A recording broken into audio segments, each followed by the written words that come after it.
Hello friends, जय Jagannath. Welcome करुच्ची मोर आ गोटे नुआ भिडियो को। कौन करी जमा भी भिडियो आनी पारुना मोर जेहेतु छोट छुआ मो एकुटिया तो भिडियो शूट करी एडिटिंग करी पकाइवाई मत बहुत कष्ट होची। तथापि मु सब बेले चेष्टा करी आपन को किसी नुआ नुआ टॉपिक आम शास्त्र उपरे हो परंपरा उपरे हो ऑथेंटिक ओडिया उपरे ओडियार किसी गोटे कहानी हो किसी टॉपिक हो भल शिक्षा हो मु जी जानी देवाई। तो आज भावी आपण मान गोटे गल्प कहबी जो गल्पर ना हूँ किस्सा गौतमी।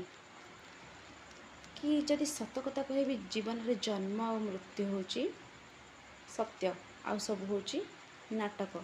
जो कि मला बेल को जिते आमको कांधरे बोही नियंती तो भाई मैंने कही चलती कि जन्म मृत्यु होची सत्य आउ सब होची मिथ्या। तो सेटा एकदम सत। जन्म आ मृत्यु, जन्म तो आम हो सारी आ मृत्यु मृत्यु हूँ सबुठ आम आपणार। जी देखेनि भल किए मंद किए खराब किए बहुत भल किए बहुत दुर्दांत से समस्त की निज कोल धारण करनी समस्त की आपणईनी मृत्यु शଯ୍ୟାରେ शुआई दिए।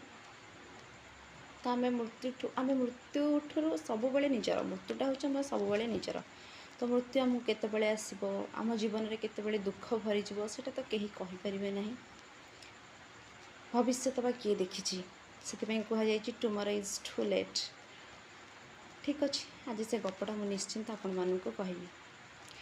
किस्सा गौतमी नाम जड़े महिला गोटे ग्राम में बास करते और गोटे छोट पुओ थिला। माँ जी पुओ को केते भल पाए तार व्याख्या करने बोधे मोपाई मूर्खामी हो। गोटे माँ तार छुआ को सबुबले भल पाए, बहुत भल पाए। से भल पाइबार ना कलना करहब ना वर्णना करहब ना कौन प्रकार व्याख्या करहब। तो गोटे माँ जितेबाला गोटे छुआ गोटे पुओ तार समस्त स्नेह से गोटे पिला पाखे रुंड एत भल पाए बोधे कल्पना करवा आम पाखे कष्टसाध्य। आउ दुख जितेबाला आसब जंत्रण जितेबाला आसब कथा कहीकि तो आसबनी आमको खबर देकी तो आसबनी अचानक आसब।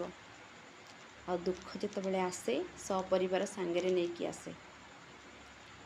एमती हठात से छोटिया पुओटक एक मारात्मक बेमारी हो जाए आ से बेमारी मृत्युवरण करे। हेले माँ मन तो बुझीपारे ना कि मो पुअर मृत्यु हो जाइए बोलिका। से बुझीपारे ना ता पुओ ताको सबुदिन छाड़ी चली जाइए बोलिका। से भावे मो पुअर बोधे किसी गोटे हो जाइए हे तो से बंचीज।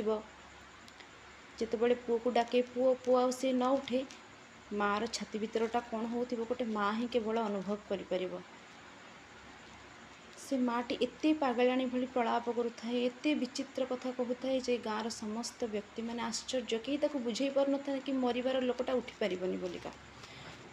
हठात से बाट दे जाउथिले एक वृद्ध लोक से माटीर प्रलाप देखिए कहले, हे माँ तुम जदि सतरे चाहूच तुम पुत्रटी बंची जाऊ बोली तुम थे बुद्धदेव पाखक नहीं जाओ। बुद्धदेव एक बटवृक्ष तले तपस्यारत अच्छा तुम तांको देखाओ हुए तो काले तुम असुविधार से समाधान कर दे पारती।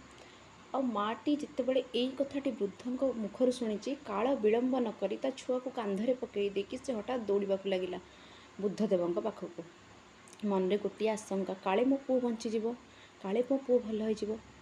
से बुद्धदेव पाद तले जा लोटी पड़ा कहला, हे महात्मा मो पुओ को आप दया करके भल कर दिंतु। बुद्धदेव देखिले पुओटी मृत्युवरण कर सारी कि माँ को तो बुझे हेनी। गोटे माँ को किभली बुझे हे कि तुम सामने तुम पुओ मरी जाइए। आईठी मु गोटे कथा कहवाक चाहिए, यदि दुनियार सबुठ बड़ कष्ट कौन थाए सेटा हूँ बापा माँ बंची सत्वे पुओ आखि आगे चली जाऊँगी कि झील आखि आगे चली जाऊँगी। हे तो यही दुख ठारू आउ बोधे दुख नथी मो भावना अनुसार। आपण मैंने कौन कहे मुझे जानी किंतु मत लगे यही जिनस ठारू दुख आ बोधे संसार में किसी दुख ना। तो से काल विलंब नक से माँ को कहले, हे माँ तुम जो मु निश्चिंत तुम पुओटी को भल करदेवी किंतु तुम्हें एक काम करने को पड़ो। तुम एभली गोटे घर मुठाए सोरिष आणिकी दब जो घरे कौन व्यक्ति मृत्युवरण कर। तुम्हें जदि सेमती जनक घर मुठाए सोरिष आणिकी मत दब निश्चिंत तुम पुओ जीवित हो उठिब।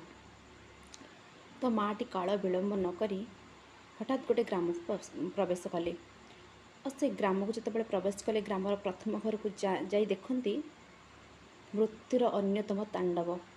ଗୋଟେ ନବବିବାହିତା ଝିଅଟିର, ଯାହାର ହାତରୁ ମେହେନ୍ଦିର ଦାଗ ଲିଭିନି, ଯାହାର ପାଦରୁ ଅଳତାର ଗାର ଧୋଇ ହୋଇଯାଇନି, ସେମିତି ଏକ ଝିଅର ସ୍ୱାମୀ ମରିକି ପଡ଼ିଛି। ସ୍ୱାମୀଟି ମୃତ୍ୟୁବରଣ କରିନେଇଛି, ଆଉ ନବବିବାହିତା ଝିଅର ଆଖିରୁ ଧାର ଧାର ହୋଇ ଲୁହ ବୋହି ପଡ଼ୁଛି। ଯେ ସିନ୍ଦୁର ଏଇ 2 ଦିନ ତଳେ ନାଇଁଥିଲା, ତାକୁ ଆଜି ପୋଛି ଦେବା ପାଇଁ ପଡ଼ିବ। ଯିଏ ଏଇ ଶଙ୍ଖା 2 ଦିନ ତଳେ ପିନ୍ଧିଥିଲା, ତାକୁ ଭାଙ୍ଗି ଦେବା ପାଇଁ ପଡ଼ିବ। ଆଉ ସମସ୍ତ ଅଳଙ୍କାର ମଧ୍ୟ ପିନ୍ଧିବାକୁ ତାକୁ ବାରଣ ପଡ଼ିବ। ସତରେ ଏତେ ସେ ମୃତ୍ୟୁଟା ଏତେ କଷ୍ଟଦାୟକ। କିସା ଗୌତମୀ ଯେତେବେଳେ ଦେଖିଦେଲେ, ତାଙ୍କ ଆଖିରୁ ଧାର ଧାର ହୋଇକି ଲୁହ ବୋହି ପଡ଼ିଲା। ସତରେ ଗୋଟେ ଛୋଟ ଝିଅର ଭାଗ୍ୟରେ ଭଗବାନ କେତେ ଦୁଃଖ ସତେ ଲେଖିଦେଲେ। ଆହା, ଯିଏ ବାହାଘରର ମାନେ କ'ଣ ଜାଣିନଥାଏ, ଯିଏ ସ୍ୱାମୀର ମାନେ କ'ଣ ବୁଝିନଥାଏ, ତାକୁ ଆଜି ବିଧବା ହେବା ପାଇଁ ପଡ଼ୁଛି। ବିଧବାର ଶବ୍ଦ ତା ପାଖରେ ଲାଗିଯିବ, ସିଏ ହେଇଯିବ ନବବିବାହିତା ବଧୂରୁ ବିଧବା ସ୍ତ୍ରୀ ଲୋକ। କିସା ଗୌତମୀ ଆଉ ସୋରିଷ ମାଗିବେ କ'ଣ? ସେ ସାଙ୍ଗେ ସାଙ୍ଗେ ସେଠାରୁ ବାହୁଡ଼ିକି ପଳେଇ ଆସିଲେ। ହୁଏତ ଆଉ କେଉଁ ଘରକୁ ଗଲେ ତାଙ୍କର କେହି ମୃତ୍ୟୁବରଣ କରିନଥିବେ, ମୋତେ ମୁଠାଏ ସୋରିଷ ମିଳିଯିବ ଆଉ ମୋ ପୁଅ ଜୀବିତ ହୋଇଯିବ।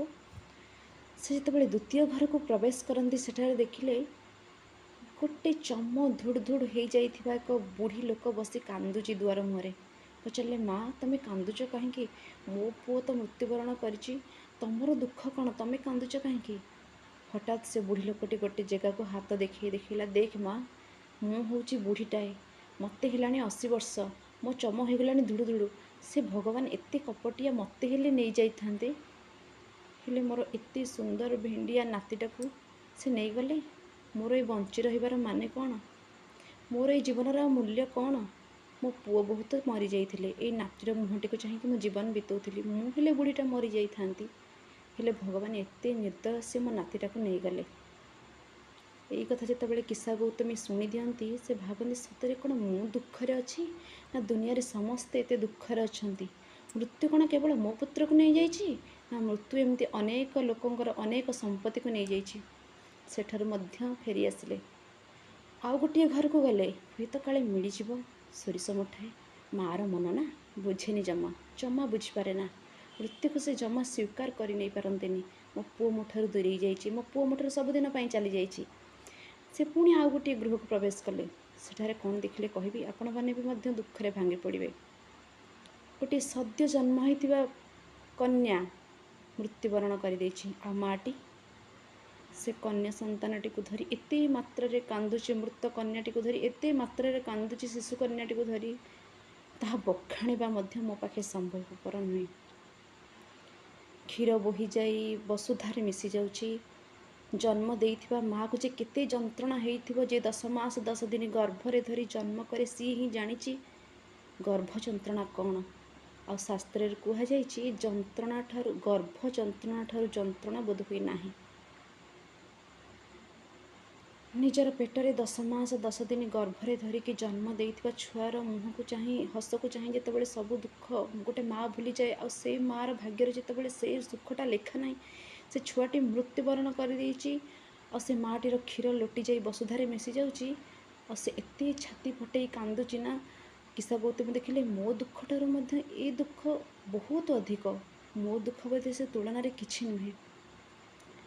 ମୃତ୍ୟୁର ଏଭଳି ତାଣ୍ଡବ ଦେଖି କିସା ଗୌତମୀ ଆଶ୍ଚର୍ଯ୍ୟ ହୋଇଗଲେ। ଭଗବାନ କାହା ଭାଗ୍ୟରେ କ'ଣ ଲେଖିଛନ୍ତି, କାହାକୁ କେତେବେଳେ ମୃତ୍ୟୁ ଦେଇଛନ୍ତି, ତାହା ଚିନ୍ତା କରିବା ବହୁତ କଷ୍ଟ। ଆଉ ମୃତ୍ୟୁ ହେଉଛି ଚିରନ୍ତନ ସତ୍ୟ। ଜନ୍ମ ହେଇଛେ ମାନେ ଆମେ ଦିନେ ନିଶ୍ଚୟ ମରିବା। ଆମକୁ ଯେଉଁ ଈଶ୍ୱର ଗଢ଼ିଛନ୍ତି, ସେ ଦିନେ ନା ଦିନେ ଆମକୁ ଡାକି ନେବେ। କାଳର ଚକ୍ର ସବୁବେଳେ ଗଡ଼ି ଚାଲିଛି।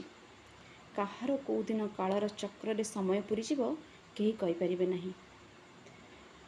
କିସା ଗୌତମୀ ନିଜର ଭାବନାଟାକୁ ନିଜ ଭିତରେ ରଖିଲେ, ମୃତ୍ୟୁର ମାନେ କ'ଣ ବୁଝିଲେ, ଆଉ ବୁଦ୍ଧଦେବଙ୍କ ପାଖକୁ ଗଲେ।